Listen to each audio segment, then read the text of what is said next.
You can't tell me for 1 second that if we put our minds to it as a species, that we can't get that thing built. And use the existing materials, it's fine. It's fine. Because in the meantime, we've got computers. We can model down to the atomic level what this stuff is going to do. We have huge numbers of world-class scientists at the 22 national laboratories here in the United States. We can partner up with the Czech Republic. Jan Ulich is doing some fabulous work in Prague right now.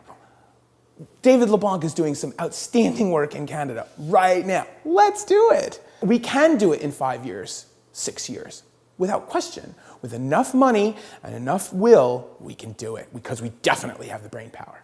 Definitely.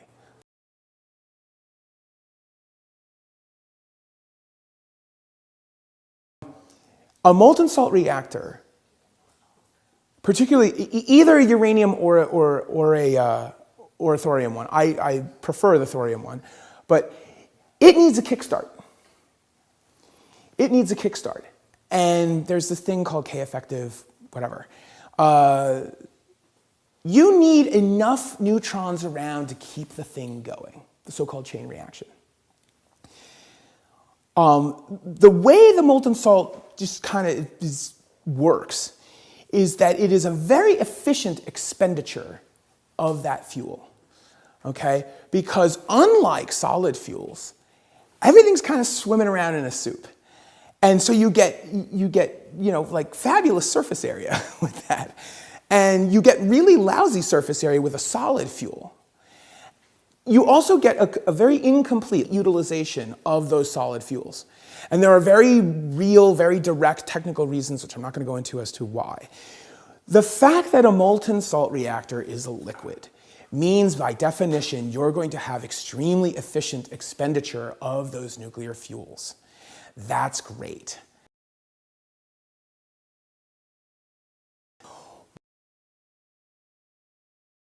Well, what is the water in your car doing? It's a liquid and it's transferring heat, right?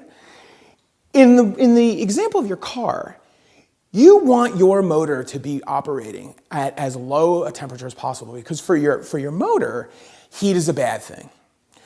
If you're a human and you want to generate a boatload of cheap electricity and you want to do a whole bunch of other things that is good for humanity, you want as much heat as possible. And you want extremely efficient heat transfer. So whether it is your car or whether it's a nuclear reactor, you want extremely efficient heat transfer. That's why you want very good fluid dynamics inside the motor of your car, because you want as much heat away from that engine as possible. Same thing here. We want efficient heat transfer, but in this case, we want to move as much heat as possible toward whatever we're trying to heat up. And that's what's so great about a molten salt reactor. So the fuel is its own coolant. And that's tough for people to think about, right? Because you've got gasoline in the back of your car, and that's your fuel. And you got water, and that's your coolant, way up in the front. And never the twain should meet, right? Or else you'll have a real mess on your hands. So it's really tough for people to get their heads around that idea, where the fuel is its own coolant. You are moving the fuel, and it's that very act that is permitting you to get rid of that heat and use that heat in a very efficient way at the end with a heat exchanger. And to heat up, you can do it in a number of different ways. You can heat up another fluid or two fluids, and you can get that heat to be transferred into a turbine because you can make steam with that. The steam will make the turbine move. You generate electricity in that fashion. Fabulous. Everybody's happy. So that's why a molten salt reactor is so efficient.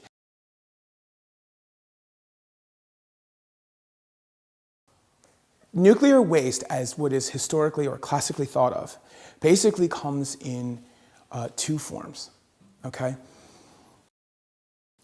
Spent nuclear fuel, okay? It's in the form of these pellets, okay? And these are the fuel rods, okay? And those are little pellets, okay? They are around 4 to 5% enriched, okay, of uranium-235. The waste stems from, those are incompletely used, okay? Those are not used to completion, okay? The way we do it right now is, again, poor design. I mean, those are not used to completion, okay? As a result, there are two forms of nuclear waste. There are those unspent, uncompletely utilized fuel rods, okay? And those have two things: fission products, okay, and I'll go into what those are in a second, and so-called transuranics, okay? When the nuclear reaction occurs, you get elements and isotopes that are bigger than uranium. You keep adding and going up and up and up. That's why uranium is not the last element in the periodic table. It's not the last element, okay? There are many elements that actually occur after uranium. And the reason is that they keep adding on as a result of these nuclear events. That's one type of nuclear waste, okay? That's the weird one, and that's kind of the scary one, okay? Because you can do really bad stuff with that. The other type is as a result of the fission event. Okay, when a uranium nucleus gets whacked by a neutron, okay, it splits in very predictable ways, okay? And those so-called daughter products are smaller, right? Because now I've split one big nucleus into smaller ones, okay? Those are the fission products, okay? Those aren't nearly as bad because you can't make a bomb with them. That's not weapons stuff, okay? Nevertheless, they do emit subatomic particles, and they can be around for a very long time, okay? So, I mean, I'm not calling it safe, but I mean, that's like kind of like the safer of the two, okay? Because you can still do really bad stuff with the transuranics. As a result of the nuclear fission, the incomplete nuclear fission, unfortunately, we can get stuff that is much heavier than uranium. Everybody knows about the most famous one, the plutonium, right? And so it took on 4 more nucleons, right? 2 protons, 2 neutrons, right? So plutonium is 2 further up from uranium, right? And it's gone to 239, which is the very bad one. 238 plutonium is actually a very useful one, but plutonium-239 is very bad. And so now that's 4 up from 235, right? So that had to occur in some fashion. And it turns out that there are other elements beyond that. But you can still do very bad stuff with plutonium, obviously, Neptunium, it was proved that you can make a nuclear device with Neptunium. So you can do bad stuff with that. And then the other type is, as I had said before, the fission products, okay? They give off a lot of heat in the form of subatomic particles, usually beta particles. But you can't make a nuclear weapon with those. So they are long-lived. So those are the two types of nuclear waste.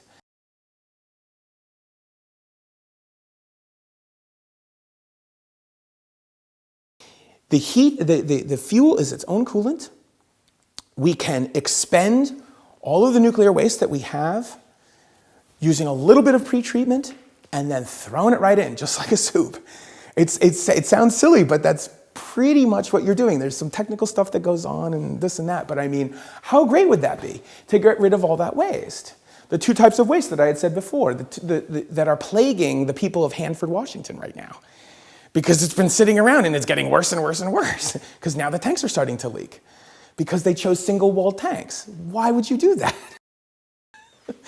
That's a terrible engineering decision. That's a terrible chemistry or physics decision that was made in 1979 or 1981 when those tanks were built. Bad idea.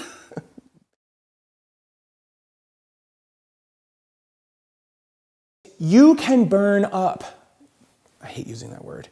You can expend nuclear weapons by just throwing them into the soup.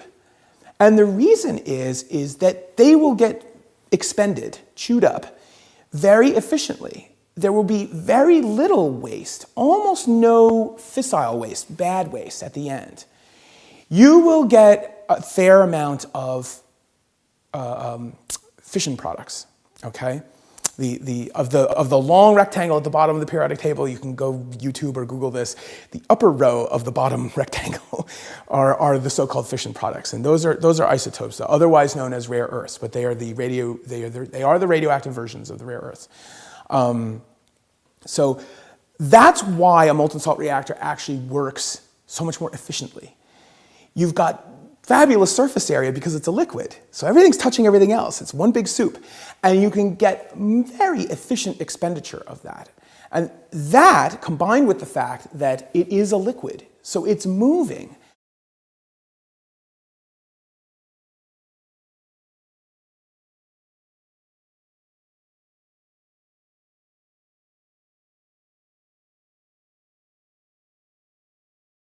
They basically fall into two camps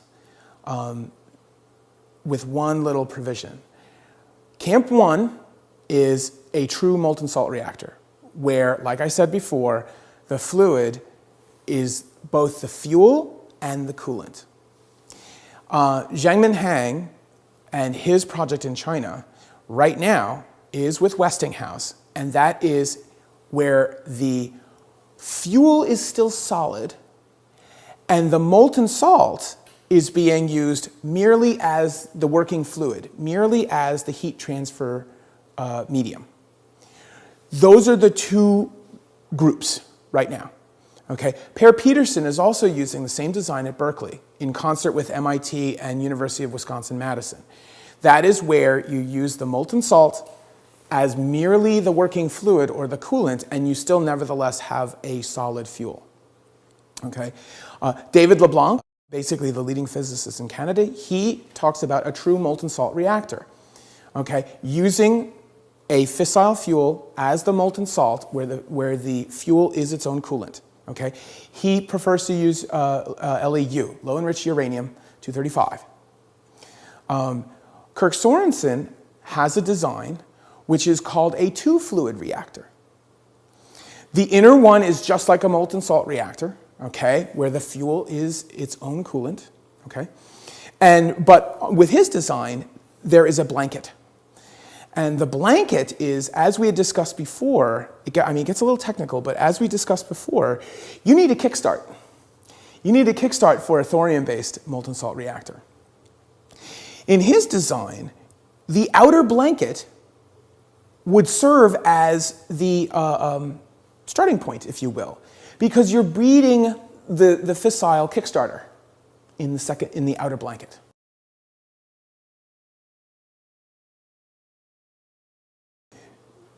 The lifter, as it's called, can't be built. cannot currently be built. Okay, so it is a great design, it's a fabulous design. I would love to see it work, but it can't be built. Okay, we don't know what the best material will be to permit the neutron flux to go out from the inner core, right? And to permit it to breed, okay? Make the fissile in the outer blanket. We don't have that wall material, that wall that separates the two. We don't know what the best material is yet. So it's a great design, but we need to get caught up on the material science and the metallurgy.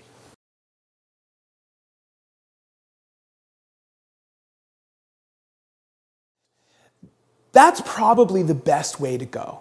Do we want to build this 1 gigawatt monolithic nuclear reactor? I don't think that that's a smart move. And there are many people that would agree with me. Kirk Sorensen, fabulous proponent of molten salt reactors. David LeBlanc. The Canadian military, who are very worried about defending their northern borders, now that basically we have an all year round passage along Canada's northern coast. There are a lot of people that think that a small modular reactor is a great idea. I'm one of them. Scale up. Bring in chemical engineers. They are trained to scale stuff up. The 10 megawatt original, I believe it was 10 megawatt, original molten salt reactor should easily be scalable. It should easily be scalable in terms of geometry changes or combined with materials issues. It should easily be scalable. 50 megawatt, 100 megawatt, 250 megawatt, probably 250 seems to be the sweet spot. But that's a great idea. From a strategic point of view, that is a decentralized energy grid. There are lots of advantages to having decentralized stuff under heavy guard, under heavy security, because you don't want any of the nonsense. But I mean, it is far easier to control something that small, and that because it's really small. I mean, it's not that very big, because you don't need a containment shell. So I mean, there's a lot of versatility in a small size because the energy density of this thing is very, very great.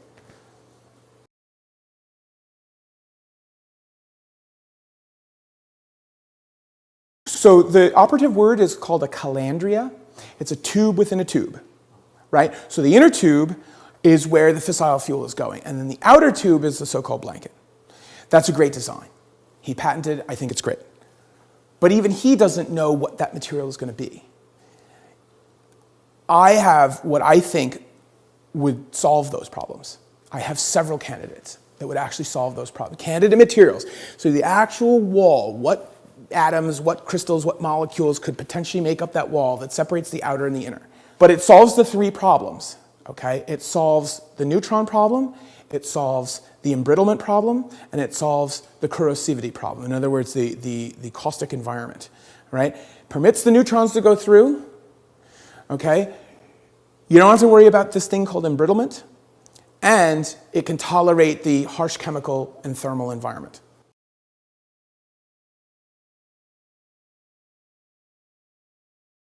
I think 5 years is a reasonable period of time. Is that aggressive as all hell? Yes. Would we use the existing materials that were actually used in the original molten salt reactor, the Hastelloy material? Yeah, so?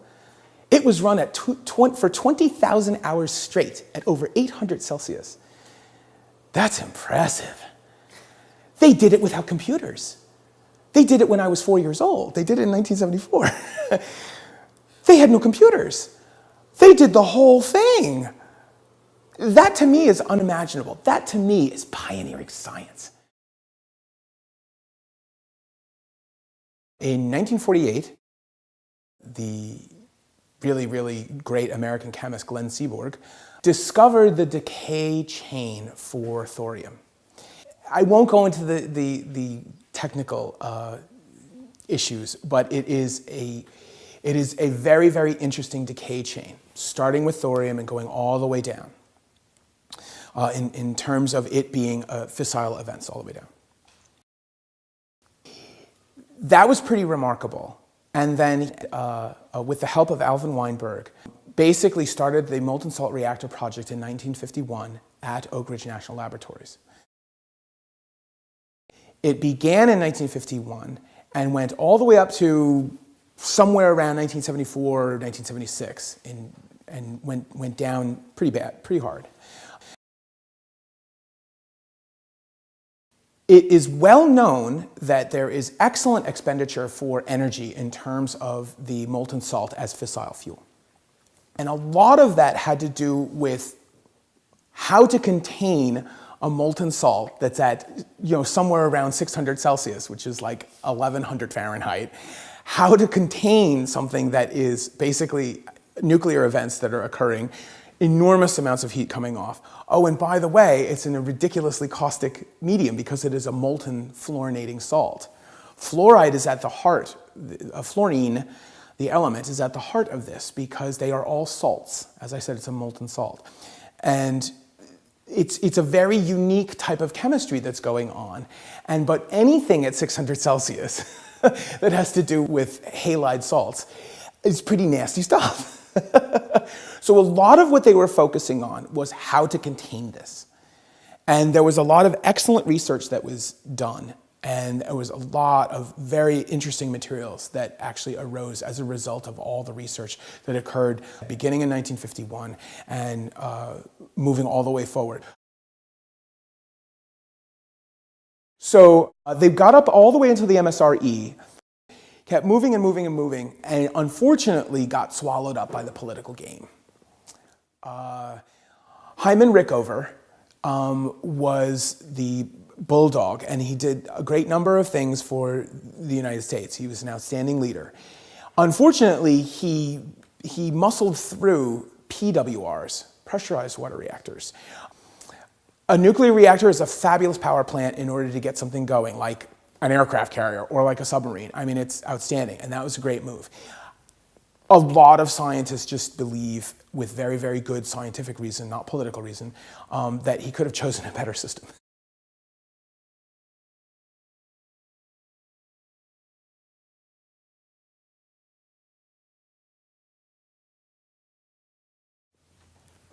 We used solid fuel reactors ever since the first commercial reactor came online in 1958, okay? They are a fabulous energy source with lousy thermodynamics. And so we're stuck with what we have.